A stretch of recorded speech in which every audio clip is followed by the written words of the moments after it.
صوفی تبسم انتظار حسین۔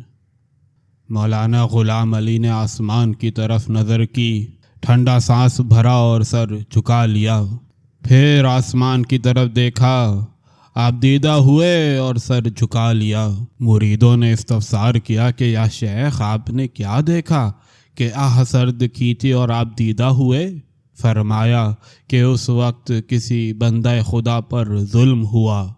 صوفی صاحب چپ ہوئے، پھر بولے کہ یہ وہ وقت تھا کہ جب مولانا غزنوی کو، کہ مولانا داؤد غزنوی کے دادا تھے، اہل حدیث ہونے کے جرم میں افغانستان سے ذلیل کر کے نکالا گیا تھا۔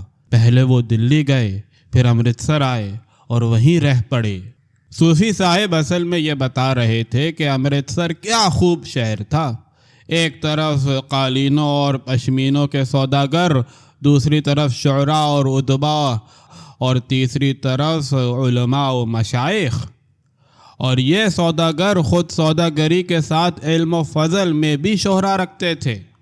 صوفی صاحب کے سامنے امرتسر کا نام لے دو، بس پھر وہ شروع ہو جاتے ہیں۔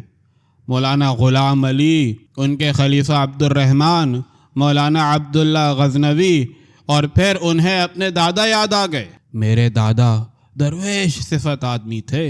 ان کے گھر میں صرف 2 تھالیاں تھیں۔ ایک تھالی میں خود کھاتے تھے وہ اور میری دادی، دوسری تھالی میں وہ درویش کھاتا تھا جو اس گھر میں مہمان تھا۔ تیسری تھالی اس گھر میں کبھی نہیں دیکھی گئی۔ میرے دادا کہتے تھے کہ سامان کس دن کے لیے جمع کیا جائے اور تیسری تھالی کس کے لیے رکھی جائے۔ صوفی صاحب نے دادا کے گھر پرورش پائی۔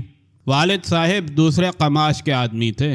دادا نے انتقال کیا تو انہوں نے کتب خانہ کے نادر علمی کتابوں سے بھرا ہوا تھا لوگوں میں بانٹ دیا۔ بس کچھ فارسی شاعروں کے دیوان رہ گئے۔ صوفی صاحب نے وہ دیوان پڑھے اور فارسی میں شعر کہنے لگے۔ صوفی صاحب نے طالب علمی کا ابتدائی زمانہ امرتسر میں گزارا۔ کچھ دنوں خالصہ کالج میں پڑھے، پھر 1921 میں لاہور چلے آئے اور ایف سی کالج میں داخلہ لیا۔ لاہور کیا ہے، بس یہی ان کا گھر بن گیا۔ لاہور میں صوفی صاحب کو تاثیر، بخاری، تاج اور سالک جیسے یار ملے۔ ایک دن تاثیر صاحب نے کہا کہ او صوفی تیار ہو جا، رسالہ نکال رہا ہوں۔ اس اعلان کے چند دنوں بعد نئے رنگ خیال نکلا اور دیکھتے ہی دیکھتے اردو ادب میں نیاز مندان لاہور کا زمانہ شروع ہو گیا۔ رسالوں میں بحثیں اپنی جگہ اور مشاعروں میں مقابلے اپنی جگہ۔ صوفی صاحب کہنے لگے کہ اس طرف سے تاجور نجیب آبادی، سیماب اکبر آبادی اور بڑا بڑا شاعر آتا، ادھر سے ہم نے حفیظ جالندھری کو میدان میں چھوڑا۔ اس مقابلہ آرائی نے لاہور شہر میں ایک زندگی پیدا کر دی، لیکن یہ مقابلہ بہت صحت مندانہ رنگ لیے ہوئے تھا۔ برے شعر پر خواہ اپنی ہی پارٹی کے شاعر کا ہو، کبھی داد نہیں دی گئی۔ اچھا شعر ہوا تو بے شک مخالف پارٹی کے شاعر کا ہو، جی بھر کر داد دیتے تھے۔ ایس پی ایس کے حال میں مشاعرہ تھا۔ سر عبد القادر صدارت کر رہے تھے۔ میں نے فارسی میں غزل پڑھی۔ پیچھے کسی نے اچانک پیٹھ پر زور سے ہاتھ مارا کہ میں گرتے گرتے بچا۔ یہ یاس یگانہ تھے جو داد دے رہے تھے اور کہہ رہے تھے کہ واللہ کیا شعر کہا ہے۔ تو آج کسی منافقت ان دنوں نہیں تھی۔ شعر و ادب کے معاملے میں ہم پرخلوص تھے۔ صوفی صاحب کہنے لگے کہ ادھر سے جو شاعر آتے ان میں سچا شاعر یگانہ تھا۔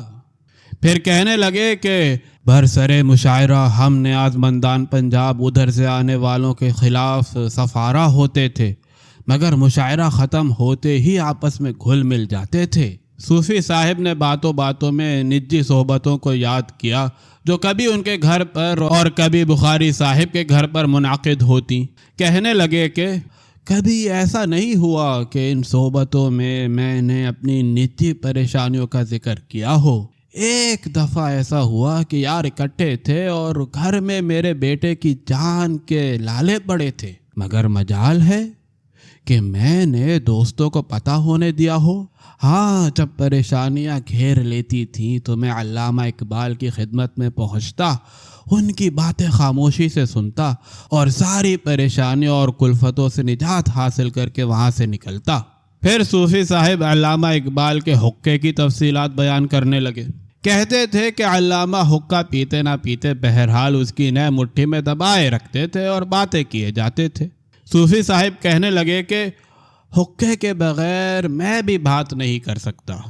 رات کو بیچ بیچ میں آنکھ کھلتی ہے اور میں ایک گھونٹ لیتا ہوں اور سو جاتا ہوں، لیکن اگر حقہ ٹھنڈا ہو تو پریشان ہو کر اٹھ بیٹھتا ہوں۔ پھر صوفی صاحب اپنی پریشانی بیان کرنے لگے کہ میرے پاس کوئی ملازم ہونا چاہیے کہ مستقل میرے لیے حقہ گرم رکھے۔ بس اب صوفی صاحب کا ساتھی لے دے کے ایک حقہ رہ گیا ہے، باقی رہے فیض صاحب، ان کا ہونا نہ ہونا برابر ہے۔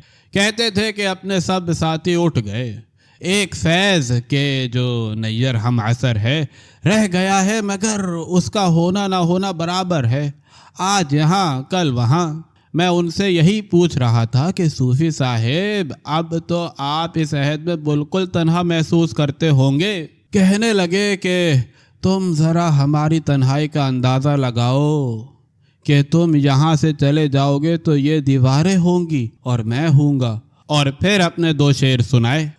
چشم نظارہ بی پہ کھلے کیا رہے کشود، جب دیکھنا یہی در و دیوار دیکھنا، دیدار بزم یار تبسم کہاں نصیب، اب رہ گیا ہے کوچہ دلدار دیکھنا۔